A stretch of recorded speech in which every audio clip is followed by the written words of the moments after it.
The following Pharma Essentia podcast is intended for informational and educational purposes only and cannot be considered as medical advice. Please speak to a healthcare professional before making any treatment decisions. Hey, Josh. Hey, Kay. And hello, our devoted listeners. We are so excited to welcome you back to our 10th? Is that right? 10th? Our 10th episode of the PV Pod, Stories from the Marrow. A podcast about Polycythemia Vera. Brought to you by Pharma Essentia. Thanks, Pharma Essentia.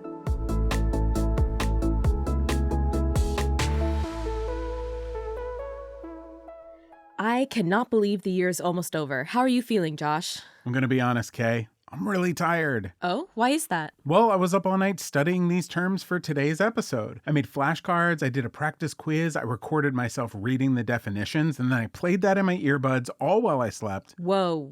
Hit me. I'm ready. Hit me. JAK2, thrombosis, myeloproliferative. I appreciate the effort, Josh, but why did you do that? Well, I got your email. We're doing an encyclopedia episode. You're going to go through a lot of specific terms that relate to PV, and I'm going to explain them all back in clear, concise, and most importantly, a fun way. Did you read the full email, Josh? Absolutely not. I had my AI assistant read it out to me. So, well, I guess technically yes. I think your AI assistant might need some work. I am not quizzing you today. I did all that studying for nothing? Afraid so. Fine. I'm actually kind of relieved. I'm not a natural test taker. Who are we quizzing today? I'm Brandy Reeves. I'm an assistant professor of medicine with the University of North Carolina at Chapel Hill, and I lead the myeloproliferative neoplasms program here. Oh, fantastic. She's going to do so much better on this quiz than I would have. I have to agree with you there. But we aren't really quizzing her per se. She's just shedding some light on some medical terms related to polycythemia vera that come up a lot. That's super helpful. Exactly. The goal of this episode is to, with the help of Dr. Reeves, increase our health literacy. Okay, it feels like the quiz has already started, and I didn't study that one. What's health literacy mean? According to the CDC, health literacy is the degree to which individuals have the ability to find, understand, and use information and services to inform health-related decisions and actions for themselves and others. For today's episode, the key word here is understand. That's so important. When researching a diagnosis, you are so often met with a lot of esoteric and complicated terms that make it so hard for you to fully understand what you're reading. And then when you can't understand what your diagnosis means, it's just that much harder to plan what to do next.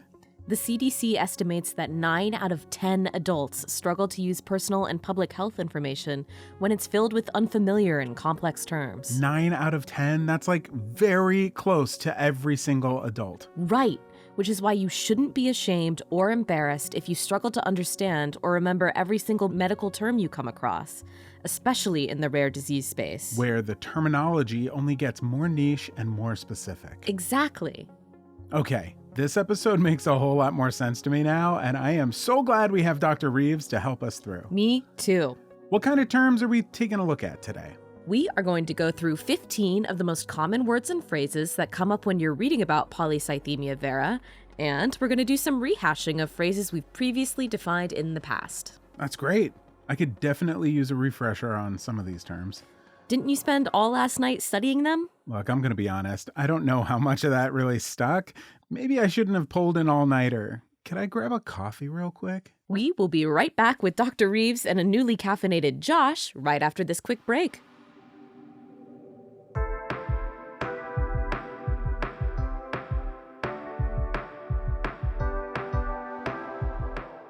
So you're learning about PV on the PV Pod, Stories from the Marrow. Now get ready to take the next steps on your PV journey with What's Next PV, an educational site on everything polycythemia vera.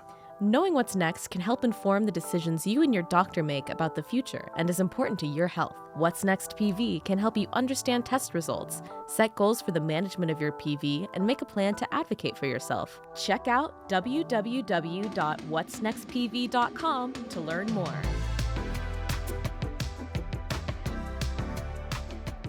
And we are back. Thanks for sticking around. Woo, that espresso hit the spot. I'm ready to go. Hit me with some PV terms. Where do we start? Love the energy, Josh.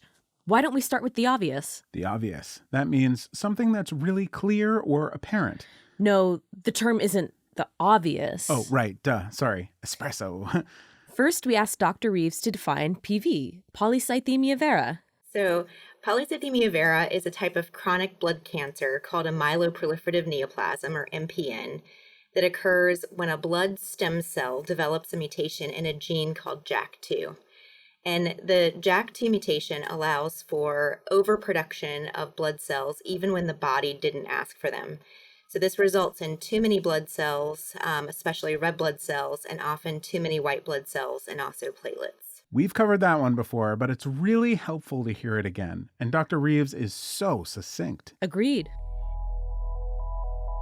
But while listening to that definition, I was reminded of what we said before about health literacy.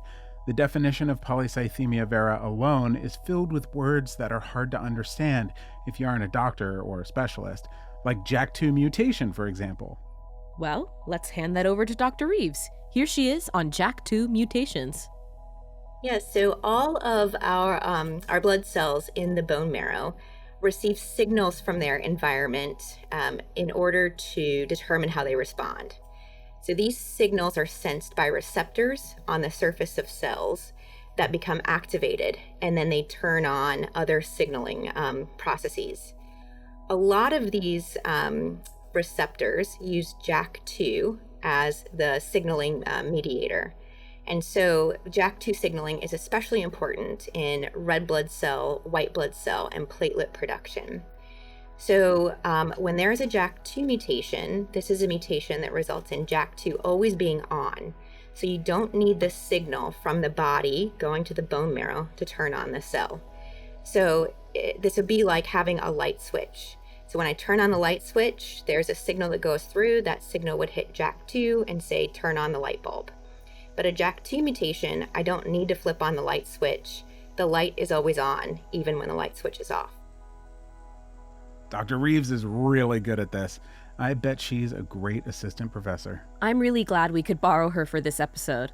While we're on the topic of JAK2 mutations, I'd love for us to explore allele burdens. That's a tricky one for sure. So allele burden. So every cell has 2 copies of every gene. And a gene is a set of genetic instructions for the cell. So we get 1 copy from our biological mother and 1 copy from our biological father. Alleles are variants of those matching genes. So for JAK2 within each cell, you can have one of 2 possibilities. You can have a normal JAK2 gene, or you can have a mutated JAK2 gene. So if you have 1 normal JAK2 gene and 1 mutated JAK2 gene, that's called being heterozygous for a JAK2 mutation. If you have 2 copies of the mutated JAK2 gene, that's called a homozygous mutation. And the allele burden is a measure of the number of mutated alleles to the number of non-mutated alleles. So it's not exactly the number of cells that have a mutation, but the total number of alleles within those cells that are mutated. This is a really important concept in polycythemia vera because we know that really high mutant allele burden, so greater than 50%, are associated with higher hemoglobin levels, higher risk of blood clots in veins, higher levels of inflammation, and higher likelihood of progression to myelofibrosis. It's also important to note that you don't have to have a bone marrow biopsy to measure the allele burden in polycythemia vera.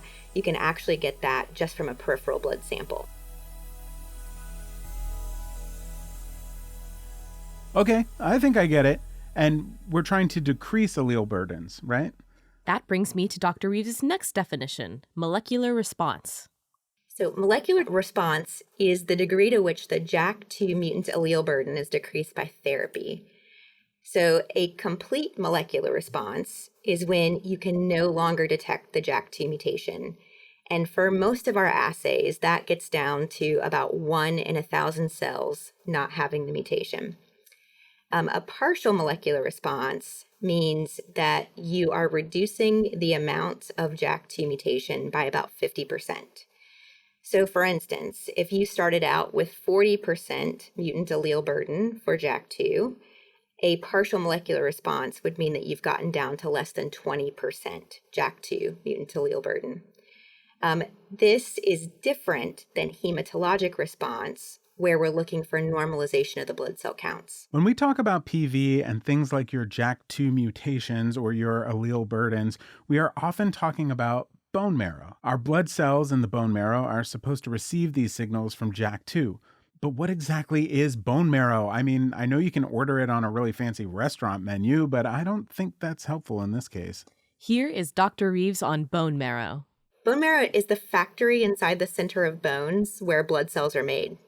So the bone marrow receives signals from our body to either produce blood cells or hold on the production of blood cells. So one of the signals from the body that signals to the bone marrow is called erythropoietin, or EPO, and that's a signal to produce more red blood cells, which carry oxygen. So in Polycythemia Vera, blood stem cells with a JAK2 mutation are always on, and therefore they're producing blood cells without being asked. So in PV, your erythropoietin or EPO level can be low, indicating that your body isn't trying to or isn't asking to produce red blood cells, but instead there's a mutation leading to the overproduction of red blood cells. Oh, that's cool. We even got a bonus definition with EPO in there. 2 for 1. Okay, here's something else. When we talk about PV, we talk about it as a rare disease. What exactly makes something a rare disease? Oh, great question, Josh. Maybe all of that studying did pay off. Thanks for noticing. And here is Dr. Reeves on rare diseases. Yeah, so technically a rare disease in the United States is defined as one that affects fewer than 200,000 individuals. So Polycythemia Vera is considered a rare disease with approximately 50 cases per 100,000 U.S. citizens. So that's about 170,000 individuals with PV in the U.S. I love a statistic to put things in perspective. And I love that Dr. Reeves knows the stats offhand. She's like our very own PV dictionary. A specialist, you could say? I feel a segue coming on. The next term we had Dr. Reeves elaborate on for us is MPN specialist. Or myeloproliferative neoplasm specialist for long. Nice. That was a flashcard. So an MPN specialist is a hematology oncology doctor who really only focuses on seeing patients with myeloproliferative neoplasms and its cousin diseases. So there are general hematologists and oncologists that see all types of cancers: breast cancer, colon cancer, blood cancers, anemias, elevated blood cells. And because they treat so many different types of cancers, they likely don't have time to keep up with the new studies and latest science in each particular cancer, such as MPN. MPN specialists, though, because they focus on only seeing kind of one set of diseases, can really stay up to date on the latest research and science in MPN. But consequently, you wouldn't want your MPN specialist, for instance, managing your breast cancer. Okay, I get it. And so when you research cancer, you come across this acronym a lot. I bet these MPN specialists would know a lot about NCCN guidelines. What are those? Here's Dr. Reeves on NCCN guidelines. NCCN guidelines are a group of recommendations by experts that are part of the National Comprehensive Cancer Network, which is an alliance of leading cancer centers in the United States with a mission to facilitate improvement of care in cancers. And within each cancer type, there is a specialist from each center that sits on this committee, and they review all of the latest studies and evidence and create consensus recommendations for how best to treat a certain cancer. So Polycythemia vera, as a chronic blood cancer, has a set of guidelines within the NCCN, and your doctor can refer to those for kind of up-to-date management. And there's also a patient guidelines section within the NCCN guidelines where you can go and actually look in lay terms to see how do you diagnose polycythemia vera and what are the current treatments for polycythemia vera. And you can use that as a general discussion guide for how to talk to your doctor about treatment and management. That sounds like a great resource. And say you do look up, how do you diagnose polycythemia vera? You'll probably be directed towards PV symptoms. Do we have Dr. Reeves explaining what PV symptoms are? You bet. Wow. So there are many symptoms of PV. These include itching, particularly after a hot bath or shower, which we call aquagenic pruritus. There can be erythromelalgia, which is pain and burning in the hands and feet, often accompanied by the patriotic color changes of red, white, and blue. Fatigue, feeling tired. Feeling full early, particularly because the spleen can get big and press on the stomach. Because the spleen can get big, there can also be abdominal discomfort. Headaches can happen, often migraine-type headaches. There can also be difficulty concentrating, dizziness, and then issues with sweating, especially at night. This all sounds really familiar to me after listening to experiences some of our guests have had while living with PV. Plus, 2 more bonus definitions in there. Aquagenic pruritus and erythromelalgia. Those are some gold star words. Speaking of... Look who's segueing now. Me. One word you see a lot that can be kind of intimidating is phlebotomy. Did Dr. Reeves define that one for us? So phlebotomy comes from the Greek word, phlebos, which means vein, and tomi, which means to cut. So in modern times, we're not cutting veins to get blood out. We're inserting needles into the veins, which is called venipuncture. And in polycythemia vera, there's a process that we call therapeutic phlebotomy, where we're removing blood to reduce the hemoglobin hematocrit to make the blood less thick. So in general, if you remove 500 milliliters or 1 bag of blood, that's going to lower the hematocrit by about 3%. And when you get a phlebotomy, doctors are measuring your blood count. Dr. Reeves mentioned that term before when talking about molecular response. She said we were looking for the normalization of the blood cell counts. What's a blood cell count? Blood counts, or complete blood counts, CBC, is something that when you have a phlebotomy, we measure on a machine. And this includes a measure of the total number of white blood cells, or WBC, red blood cells, or RBCs, which we also look at hemoglobin and hematocrit as red blood cell indicators, and then platelets, or PLT, on the CBC. There's a lot of alphabet soup in polycythemia vera, or PV, and its parent disease, MPN. So it's kind of fun to get this lingo down.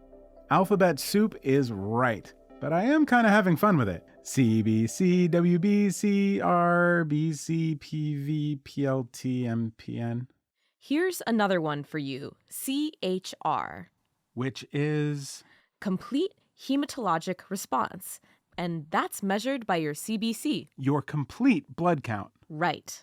So what's a complete hematologic response? Wait, actually... Oh, I thought you were joking about the flashcards. A complete hematologic response is when your blood cell count returns to normal following a treatment. That's exactly right. I take my studies extremely seriously, Kay, but I do have one other thing to ask Dr. Reeves about: iron deficiency. You read about that all the time in relation to PV. Dr. Reeves has got you covered. Iron deficiency is fairly self-explanatory, so it's having low iron or a deficiency of iron. And iron is a critical building block of hemoglobin within red blood cells. Without iron, less hemoglobin can be made, and therefore anemia can develop. So in polycythemia vera, iron deficiency is pretty common, and it can develop because the JAK2 mutated stem cells are very efficient at stealing iron from the rest of the body and kind of gobbling it up for themselves so that they can keep producing more red blood cells. Most of the body's iron is actually stored in red blood cells, so you can also become iron deficient by blood loss, such as with therapeutic phlebotomy. Whew, I'm glad we already covered JAK2 mutation and phlebotomies. I have some terms for Dr. Reeves, if you don't mind me jumping in. Sure. There can be a bit of confusion surrounding disease progression versus disease modification when it comes to BV. That's a good point. I think it'd be helpful to hear the definition of both of those. Here's Dr. Reeves first on disease progression. Yeah, disease progression is a tricky topic in Polycythemia vera. Oh, no.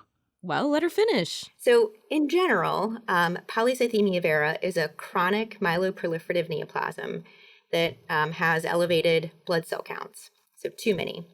But over time, there can be changes or progression of the disease to a process called myelofibrosis, or MF, where there's fibrosis or scarring in the bone marrow, and that generally leads to too few red blood cells or anemia and enlarging of the spleen.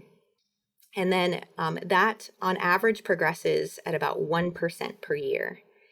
There can also be instability of the JAK2 mutated stem cells in the bone marrow, and over time, they can get more mutations, and that can lead to a change from a chronic blood cancer to an acute blood cancer called acute myeloid leukemia, or AML. And then on average, that happens at a rate of about 0.5% per year. We think that progression happens, at least in part, due to blood stem cells becoming more unstable, and then the JAK2 also leading to an inflammatory state in the bone marrow, kind of irritating the bone marrow and causing an unhealthy environment. Okay, if that's disease progression, then what's disease modification? So in Polycythemia vera, disease modification refers to modifying the course of the Polycythemia vera disease to allow for a normal or nearly normal lifespan by preventing disease complications such as blood clots, progression to myelofibrosis, and progression to acute leukemia. Disease modification implies that we're not solely trying to normalize the numbers of blood cells in Polycythemia vera, but we're trying to make those blood cells behave more normally by reducing the number of mutated stem cells and or minimizing the consequences of JAK2 activation, like minimizing inflammation. So disease modification is trying to prevent disease progression. This is honestly so much more informative than my flashcards. You've brought up the flashcards a lot this episode.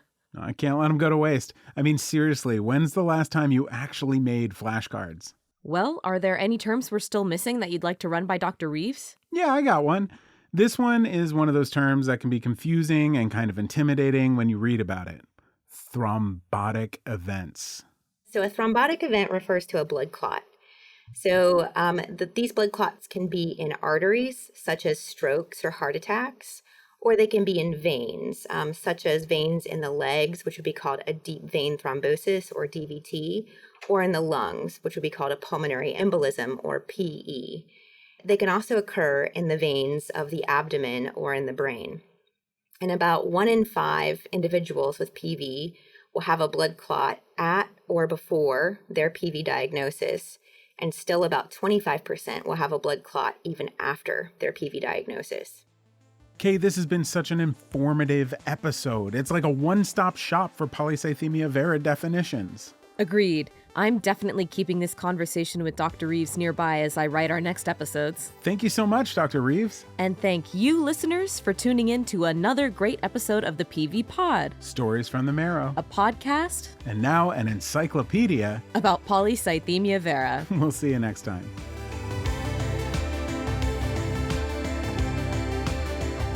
PV Pod, Stories from the Marrow, is produced by Believe Limited and Bloodstream Media, and made possible thanks to our sponsor, Pharma Essentia. The PV Pod is hosted by me, Kay Vermeil, and my co-host, Josh Bragg. If you like the show, please share it with anyone for whom it might make a difference, and leave us a rating on Apple Podcasts or Spotify. We'll see you next time.